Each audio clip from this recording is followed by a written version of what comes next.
Pillow is back with a brand new rant, which means it's time for another episode of Pillow Talk. God gave me this platform. I already know I'm going to win. China did our vote. Biden and Harris would say, hey, we're here to protect the country, and resign. Mike Lindell's a conspiracy. But you haven't. Just forget about the evidence. This was attacked. MyPillow CEO Mike Lindell really wants you to know that he's got his eye on you. That's right. And he's watching you when you vote. And I'm telling everyone out there, we are watching from every angle. There's people in every state, every county, every precinct, Brandon. Remember, they might think you can't look and see what's going inside that black box, but we can now in real time. What I'm telling you is this election, it's all eyes. We have all the camera angles. Now everyone would say, well, Mike, why are you telling the bad guys right now? Well, I'm telling them, Brandon, because the way I look at it, it's gonna be a win-win. It's gonna be a win-win. I mean, we're literally like trying to do voter intimidation, and I'm telling you that we're doing voter intimidation by watching you. But don't worry, it's gonna be a win-win. Look, for those of you who are watching, doesn't that just make you feel all warm and fuzzy knowing that Mike Pillow's out there with the camera watching you?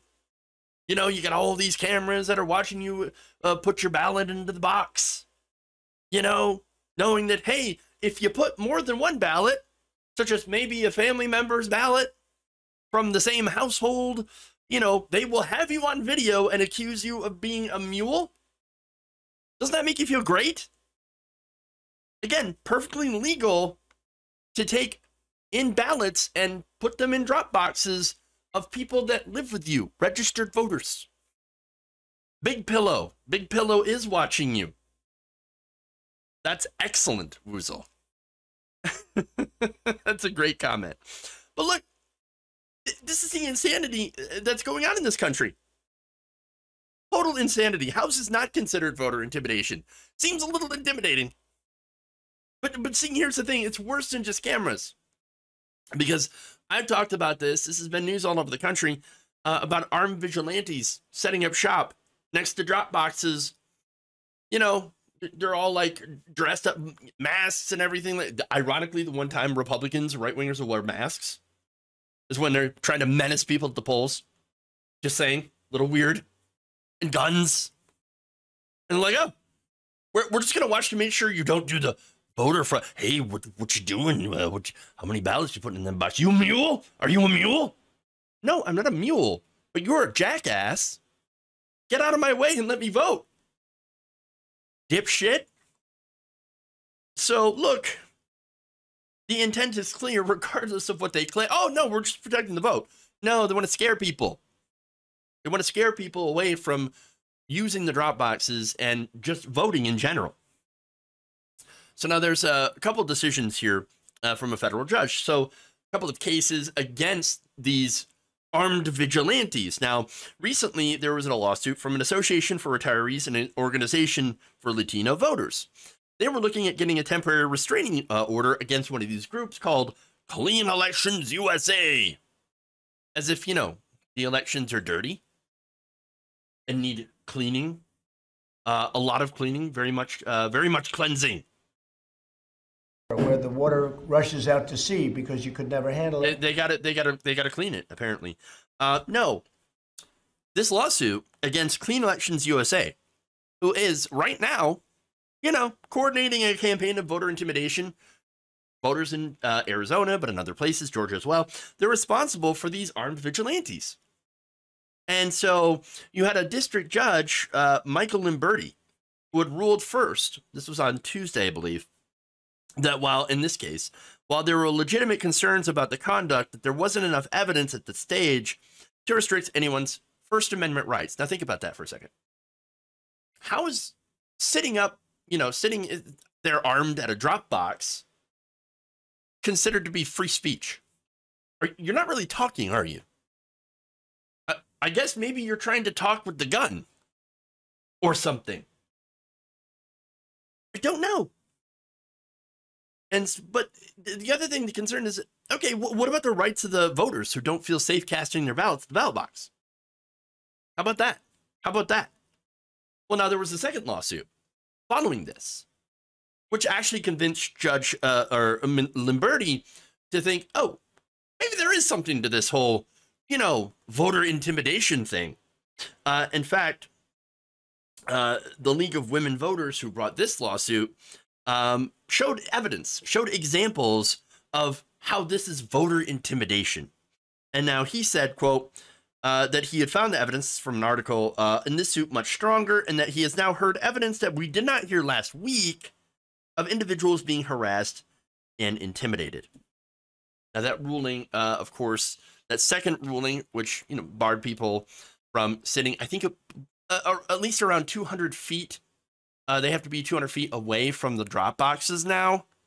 And so it is a restraining order to keep some of these armed groups away from the drop boxes. And that comes after the Justice Department started getting involved. Now, the allegations they wrote raised serious concerns of voter intimidation, adding that vigilante ballot security efforts and private campaigns to video record voters likely violate the Federal Voting Rights Act. Citizen-led election monitoring activities are more likely to put voters in reasonable fear of harassment, intimidation, coercion, or interference with their voting rights. So it's so sad for Mike Pillow. Apparently, does he still have his camera set up now? I don't think so. At least that's what it sounds like. So I guess Mike Pillow will not be watching you at the polls as long as this ruling stands. Now, here's the thing about the Voting Rights Act. That has been a target of the right wing since its inception. And why? Because it expanded voting rights. They don't want to expand voting rights. In fact, they want to restrict voting rights. And in fact, they even openly admitted that they want to restrict voting rights. To at least certain people. Yes, they do want certain people to vote, for sure. People that they know are more likely to vote for them. That's how that works. And then, of course, trying to suppress other people who they believe will not vote for them. Mainly black people, if we're being honest. So, that's it. There's nothing Republican politicians love more than trying to restrict voting rights based on these absurd notions of mass voter fraud, which they can never seem to prove. Can never seem to prove. Weird. Weird how that works out. But anyway, that said, the Voting Rights Act wouldn't allow Republicans to openly do this stuff. For example, poll taxes that they used to do, right? But they had to come out with stealthy ways to try to keep people away from the polls.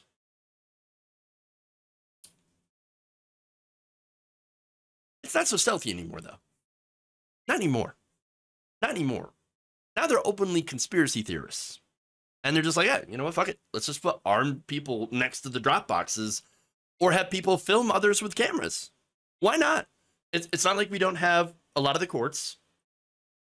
Which, by the way, Limberti was a Trump-appointed judge. Just to point that out, they've got the Supreme Court, and they've got the House gerrymandered, so they think, why not keep going? Why not try to suppress the vote? Because it's been working so well for us now, so far. Well, now, the sad thing, and there's a lot of sad things here, but the most disturbing, I think, thing about this is that the Biden Justice Department, at this point, seems to be one of the only agencies out there that I know of that's working to protect the voting rights. I mean, I'm not going to count on the Supreme Court to do it. The Supreme Court gutted Section 5 of the Voting Rights Act. And now it's massive 6-3 conservative majority. So now we only have the Justice Department. But what if we have a Republican president in 2024 and 2028? Well, then it's not going to be our Justice Department. It's going to be their Justice Department. And I mean the fascists. This is why I'm also critical of the Democratic Party, because they promised to do voting rights and couldn't even pass. They couldn't get their entire party on board.